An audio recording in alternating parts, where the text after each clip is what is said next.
Let's bring in Zeke Miller and Rachael Bade. Zeke is a CBSN political contributor and White House correspondent for Time, and Rachael is a congressional reporter for Politico. Welcome to you both. Let's start with a terror attack. The Manchester attack is the deadliest strike on a U.S. ally since Mr. Trump became president. He called the perpetrator and possible accomplices, quote-unquote, evil losers. What are the metrics here, Zeke, for assessing his response to the attack? Certainly, one of the first ones is speed. How quickly the president does around getting to that. That was something that dogged President Obama early on in his administration, and also sort of just how much you emote while doing it.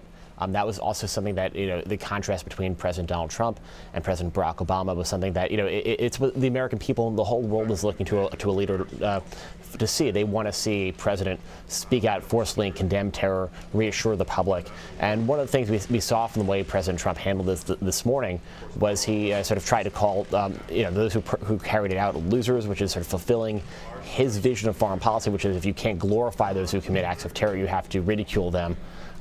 We'll see if that works, but that's certainly the attempt that he played. But sort of on both of those metrics, it was pretty much of a textbook way that a president's supposed to handle one of these attacks. Rachael, what do you think? I think the language you use, you have to look at that as well. I mean, the word loser that he used to describe terrorists. I mean, some people, yes, of course, applauded that for being bold and sort of using terminology that sort of I guess everyday Americans can sort of relate to. However, some people criticized that. They said it sort of diminished the seriousness of the attacks by using a phrase he has used to describe, Rosie O'Donnell or Cher or Marco Rubio, a whole bunch of people, but that sort of cheapened what had actually happened. I would just say that this is like quintessential Trump. At least that's how it came across to me, right? It's a phrase he used all the time. And I think that for some Americans, that is something that they relate to. But again, I think that Americans just wanted to see their president push back hard against these attacks. And that's exactly what he did in his own sort of way. Yeah, I mean, that phrase, evil losers, certainly seemed to be in his voice. Zeke, what's the advantage for President Trump on another issue here of retaining a private counsel? Certainly the president has been dogged by these questions about Russia since before he took office, and certainly that has escalated for him over the last couple of weeks.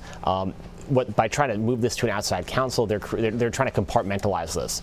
Right over the last several weeks, the issue of Russia, this investigation, this probe, has sort of dominated everything in the White House. It created a frenzy within the Oval Office at times, among the communication shop, brought morale down. They want to shift this all out as much as they can, lock it up, contain it to this outside counsel, and allow sort of people who are experts on that subject to handle it, and allow the rest of the White House to say, talk to those people if you have questions about Russia, and allowing them to continue the job of governing. We've seen this before. It's not as simple as guilt, but it's the only way that a White House and a lot of when a scandal has hit this level, that they can try to carry out the actual task of governing without having the other things sort of consume their day-to-day lives. What about optics, Zeke? Do optics matter here? Absolutely. Yeah. Yeah, go ahead, Rachael. Go ahead. You want to weigh in? Oh, sorry about that, Zeke. I would say that absolutely optics matter here. I think it shows how incredibly serious this has become, right? That he has gone beyond the own White House counsel to get his own personal counsel on this. I think that every day, everything, it just looks worse and worse every single day. For instance, today, the former CIA director coming in and saying, as early as last summer, I saw a bunch of contacts between Trump campaign officials and Russians, and I knew how Russians operate. They try to sort of, bribe Americans. They try to manipulate them into doing what Moscow wants. I wasn't sure what was going on there, so I referred it to the FBI. I mean, every single day we have a new shoe drops. And so I think that him going to outside counsel just again underscores how serious this has become in Washington, and sort of forecasts that this is not going anywhere for the next few weeks and months, maybe even more than a year. Rachael, I think also for folks at home who are trying to kind of keep track of what's happening on Capitol Hill, break this down for us. What are the next steps here when it comes to the Senate intelligence investigation into Michael Flynn, the former National Security Advisor? So as you had mentioned, the Senate Intelligence Committee has just issued 2 new subpoenas for documents.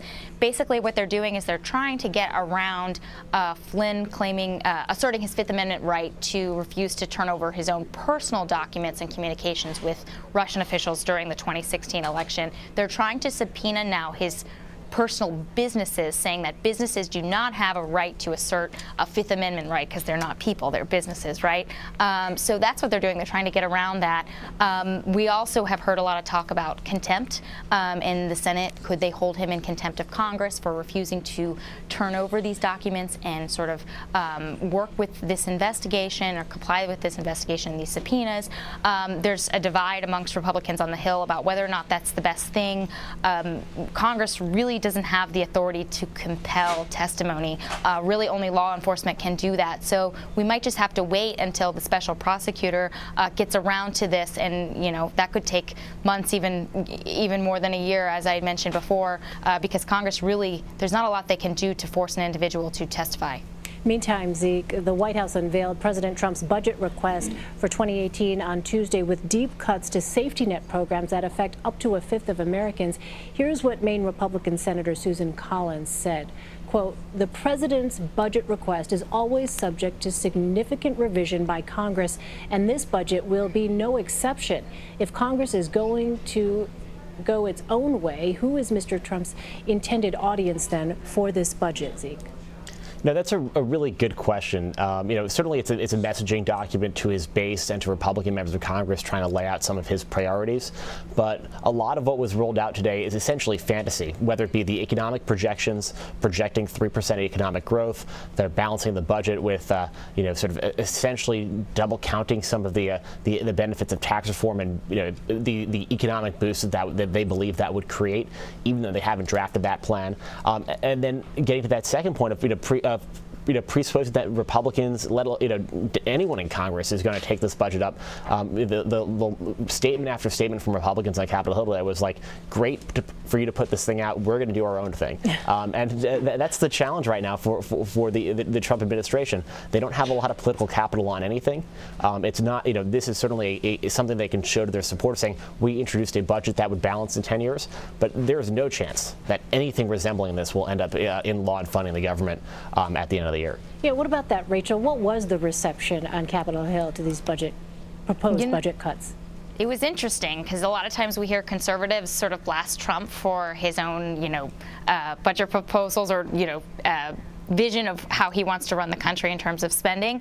They actually praised him quite a bit on Capitol Hill because he put forward a budget that balances in 10 years, or, if you sort of turn a blind eye to all the tricks that are sort of in the budget.